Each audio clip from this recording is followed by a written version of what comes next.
আগামীকাল 21শে জুলাই এবং তার ঠিক আগের দিন অর্থাৎ আজ এই 21শে জুলাই রিপোর্ট প্রকাশ্যে আনলো রাজ্য সরকার। আর এরই মধ্যে 21শে জুলাই নিয়ে প্রস্তুতিও চলছে একেবারে জোর কদমে।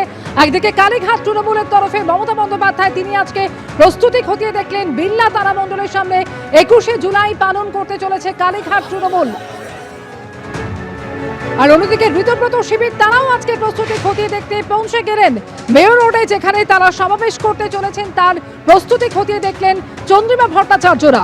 আর অন্যদিকে শহীদ মিনারে 21শে জুলাই পালন করতে চলেছে কংগ্রেস, আর সেখানেও সমাবেশের প্রস্তুতি একেবারে চূড়ান্ত পর্যায়ে।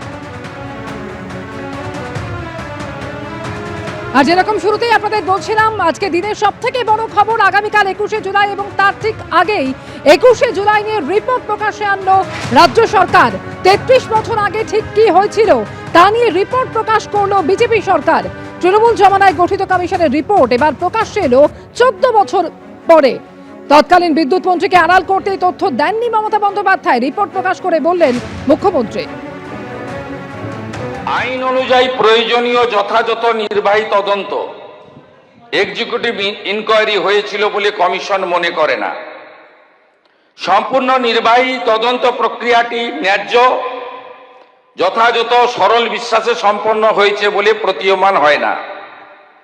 নির্বাহী তদন্তের রিপোর্ট এবং সংশ্লিষ্ট অন্যান্য রিপোর্টের অনুপস্থিতি বিচার বিভাগীয় পর্যালোচনার আওতার বাইরে চলে গেছে।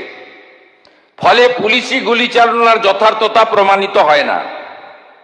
তৎকালীন পুলিশ কমিশনার তুষারকান্তি তালুকদারের রিপোর্ট আধিকারিকদের বিবৃতির সঙ্গে যথেষ্ট অসামঞ্জস্যপূর্ণ।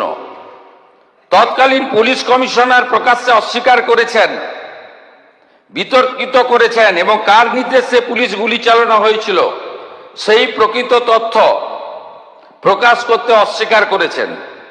মহাকরণ থেকে সমস্ত প্রাসঙ্গিক নথিপত্র কেন পাওয়া যাচ্ছে না তা গ্রহণযোগ্য বলে মনে করা হয়নি। তখনকার মুখ্যমন্ত্রী কে ছিলেন, যিনি কালকে কালীঘাট তৃণমূলের কর্মসূচিতে হয়তো যাবেন। তিনি তথ্য সরবরাহ করেননি, তিনি একটাও নথি দেননি,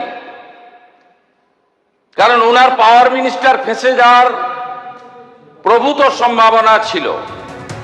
শহীদদের পরিবারের সঙ্গে প্রতারণা করা হয়েছে এই অভিযোগেও আজকে সরব হলেন মুখ্যমন্ত্রী শুভেন্দু অধিকারী এবং তিনি একই সঙ্গে বললেন যে 44 জনকে সব মিলিয়ে ডাকা হয়েছিল, কিন্তু সব থেকে বড় সাক্ষী হিসেবে যিনি নিজেকে দাবি করেন তাকেই ডাকেনি কমিশন।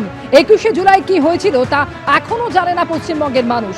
রিপোর্ট প্রকাশ করে বললেন মুখ্যমন্ত্রী, এবিপি আনন্দ এগিয়ে থাকে, এগিয়ে রাখে।